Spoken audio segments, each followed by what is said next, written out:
va même faire un petit peu dans le m'as-tu vu comme on dit. Même la clé, elle est peinte de la même couleur que la voiture.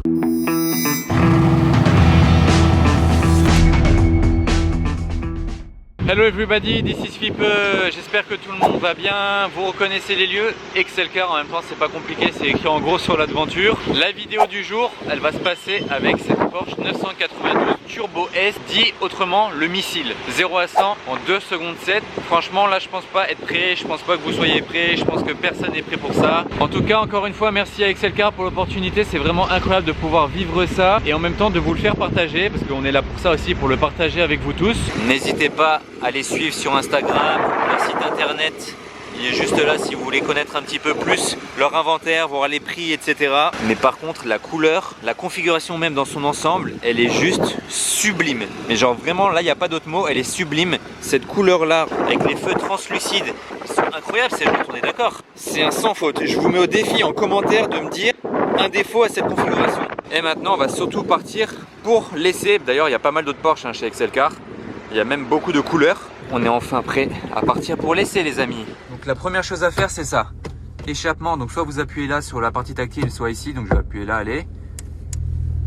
Là ça s'est ouvert et ils se sont allumés. On va même faire un petit peu dans le m'as-tu vu comme on dit. On va sortir le spoiler. Voilà. Donc la boîte de vitesse. Hop là. C'est parti, je passe au copilote QCP Monaco. Faire demi-tour. Très doux à conduire, très confortable. Ça a beau être hyper puissant, c'est hyper confortable tout autant. Ça peut servir tout bonnement pour une voiture daily comme on dit, pour tous les jours si vous n'avez pas compris le mot daily. On est parti. La boîte de vitesse c'est une PDK, plus besoin de la présenter chez Porsche, c'est l'habituel, très efficace, c'est la meilleure du marché hein. On va pas se le cacher, je vais passer en boîte manuelle du coup, comme ça je gère moi-même aux palettes. Je vais baisser un tout petit peu le carreau pour que vous profitiez, parce que les Porsche Turbo c'est pas connu non plus pour faire un bruit énorme.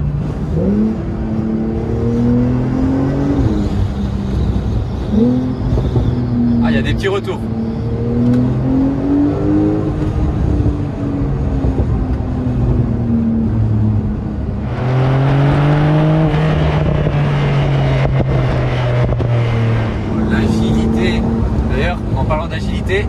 C'est 4 roues motrices et les roues arrière sont directionnelles, donc ça m'accompagne dans les virages. Regardez ça, je tourne à peine le volant et la trajectoire est exceptionnelle.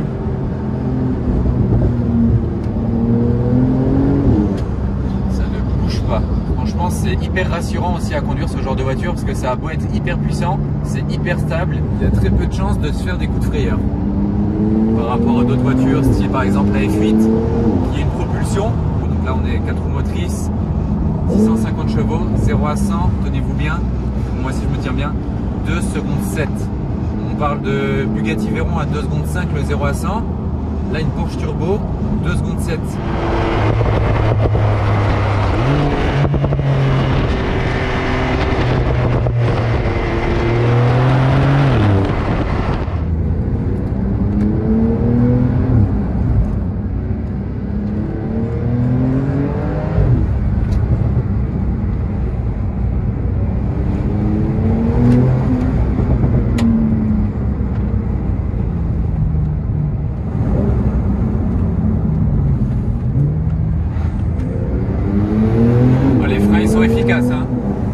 Autant que l'accélération, c'est aussi impressionnant au freinage avec les freins céramiques.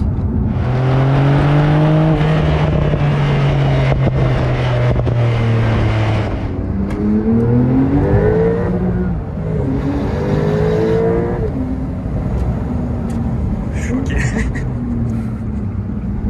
Voilà, choquance. Je sais même pas si ça se dit la choquance, mais moi je suis choqué, donc ça me met dans un état second, je suis désolé. Mais l'efficacité est très présente, voilà, c'est le mot. Là on vient de s'arrêter à un point de vue, c'était magnifique pour les photos, ce sera retrouvé sur mon Instagram. Maintenant du coup moteur éteint dit startup, c'est sur le côté, c'est keyless, mais il y a toujours ça sur le côté gauche, toujours dans les Porsche. Voilà, ça c'est fait.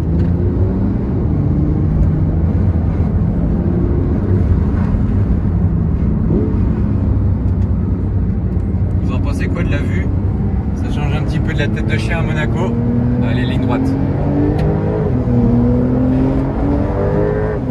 Wow. J'ai d'abord appuyé un coup, ça a accéléré. J'ai encore plus à foncer en fait, je l'ai fait par palier. Je vais ralentir, comme ça je peux refaire une petite accélération parce que si je me ralentis pas quand j'accélère, je suis vite à 250, donc on va vite se calmer. Et je n'étais pas à 250, je précise. Mais on va quand même se calmer un petit peu. Et là je vais réaccélérer.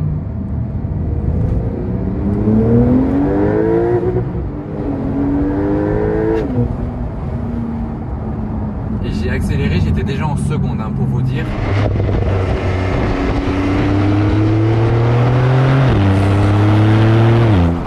Alors pour la vitesse max de ce véhicule, si on peut encore appeler ça un véhicule, c'est 330 km/h. Enfin, cette vitesse-là, c'est plus une voiture, c'est un avion.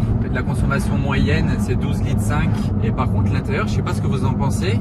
Vous pouvez en profiter depuis tout à l'heure grâce au grand angle, mais il est vraiment super bien fait. Ils ont mis un énorme écran, c'est 10,9 pouces. Tout tactile, bien entendu, dernière génération. Dès que j'approche la main, ça capte et ça bouge. Bon, là, on filme de trop près, donc ça capte déjà. Et bien sûr, ça sent notre main arriver et ça sort tous les menus. Bon, on peut tout gérer, hein, mais si je devais vous expliquer tout ce qui est gérable sur l'écran maintenant, la vidéo, je pense qu'elle durerait 1 heure. Il y a tellement de possibilités en fait dans cette voiture, de points de personnalisation. Même là, vous pouvez afficher ce que vous voulez à l'écran. Regardez, là, c'est le GPS. Mais ici, c'est quoi? C'est le pack sport chrono. Ensuite, là, il y a les G comprendre. Derrière ça, ça peut être assez intéressant de voir les G comprendre quand on accélère. Regardez, si j'accélère un petit peu, vous voyez, et même en freinant hein, d'ailleurs. Ça part sur les côtés. Bon, après, ça, c'est pareil sur d'autres voitures, hein, c'est pas nouveau. Je pense qu'il n'y a rien de plus agréable dans une voiture qu'un volant Alcantara comme celui-là. Il est mais tellement confortable, vous l'avez tellement bien en main. Les palettes au volant, d'ailleurs, j'en ai pas parlé, elles sont petites, mais elles suivent avec, donc il n'y a pas de problème. D'ailleurs, je vais tourner ici, j'allais presque oublier. Petit downshift. Là, on va aller voir ce qu'on peut trouver par ici.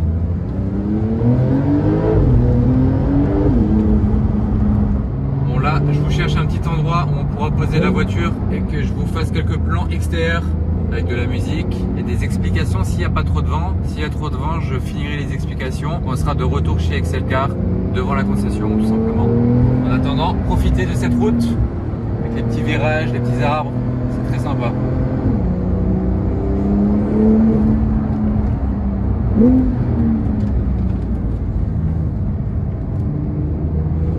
Ça, c'est une belle route.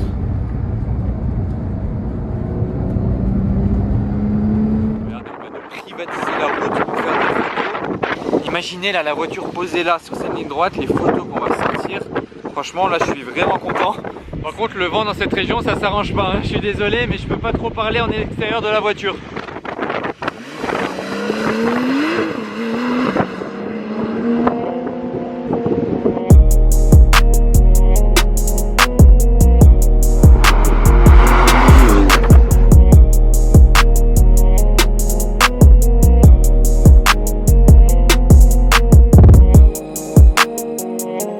Bon, attendez, vous connaissez la meilleure les amis? Depuis tout à l'heure on roule, on fait l'essai. J'étais tellement dans l'euphorie que j'ai laissé la voiture depuis le début en normal. C'est quand même le comble, non? J'ai conduit, j'ai accéléré, j'ai trouvé ça ouf, mais on était en mode normal. Donc là regardez, sport, ça monte un peu en régime, et regardez sport plus. La boîte de vitesse sera encore plus efficace. En fait, quand vous allez passer la vitesse, ça va vous faire un à-coup. On va tester maintenant la différence. Du coup, au moins, on aura testé les accélérations en normal et en sport plus. Et j'ai mis le châssis en mode sport aussi. Allez.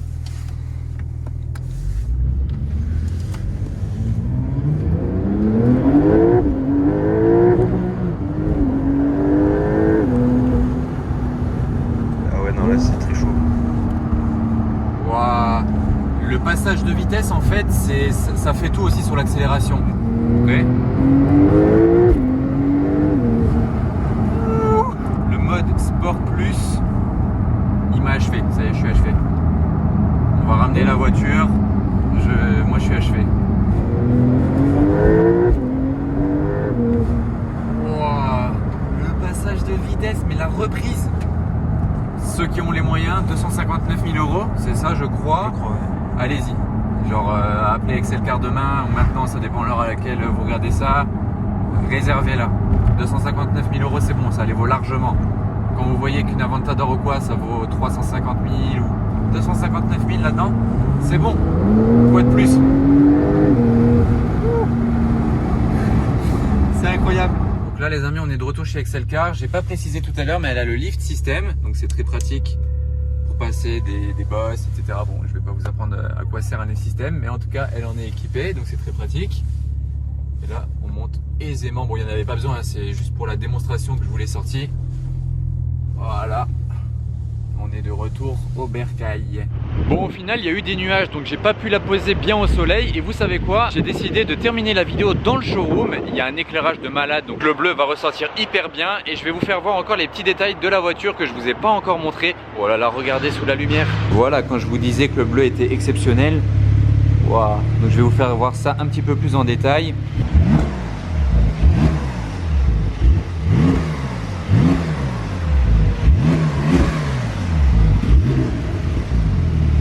Voilà, alors regardez, ça je vous en parlais tout à l'heure, ça s'est déployé et ça c'est le PAA. PAA c'est le Porsche Active Aerodynamics. En fait ça s'adapte à la vitesse et au mode de conduite de la voiture et ça se déploie. Je vais vous montrer d'ailleurs comment ça rentre et ça sort. Donc là en fait il y a vraiment eu un travail énorme sur l'aérodynamique. Là on voit pas bien mais à l'intérieur il y a des volets. De ce côté là et de l'autre côté là-bas. Ces volets-là, ils sont fermés à partir de 70 km/h pour améliorer le rendement énergétique de la voiture. En fait, ça va jouer sur la consommation. Et à partir de 150 km/h, ils vont s'ouvrir. Et ils appellent ça après l'équilibre aérodynamique optimal à grande vitesse. Voilà, c'est un grand nom. Tout ça pour dire que l'air, il pénètre bien. Et après, la voiture, elle consomme moins. Après, il y a un autre point positif du PAA, c'est quand vous allez mettre la voiture en mode wet, donc c'est-à-dire quand il pleut, ça va déplacer l'équilibre aérodynamique vers l'essieu arrière. Et enfin, ça va assurer la stabilité de la voiture sur la route mouillée. Même la clé, elle est peinte de la même couleur que la voiture. Déjà ça c'est les dernières clés très fines de chez Porsche. Et regardez le bleu. Tac. D'ailleurs regardez ce que ça fait quand je déverrouille la voiture. Hop, la poignée elle se sort. Et regardez ce qui est projeté au sol, tout dans les détails. Et à l'intérieur, j'aime beaucoup déjà l'accoudoir, il est très bien, très classe avec cet énorme écusson qui est vraiment dans l'Alcantara. Regardez ça comme il est beau et classe, très sympa. Et le milieu des sièges, il a un beau design aussi en tissu, ça change un peu. Et la cuir. Et d'ailleurs en parlant des sièges, c'est bien une 4 places. D'ailleurs je viens de penser à quelque chose, tout à l'heure je vous ai montré qu'on pouvait changer le mode de la voiture ici, mais on peut aussi le faire tout simplement depuis le volant. En tournant cette molette, regardez, ça va changer là-bas sur l'écran. Tac. Tac, tac. J'étais en train d'admirer le bleu là à l'intérieur et ça m'a fait penser qu'il y a les sièges chauffants. Plus, bon, je vais pas les mettre maintenant parce que j'ai pas froid. Donc là j'ai redémarré la voiture. Vous allez voir la différence avec les pots d'échappement ouverts. Et maintenant on va vous filmer la différence de l'extérieur.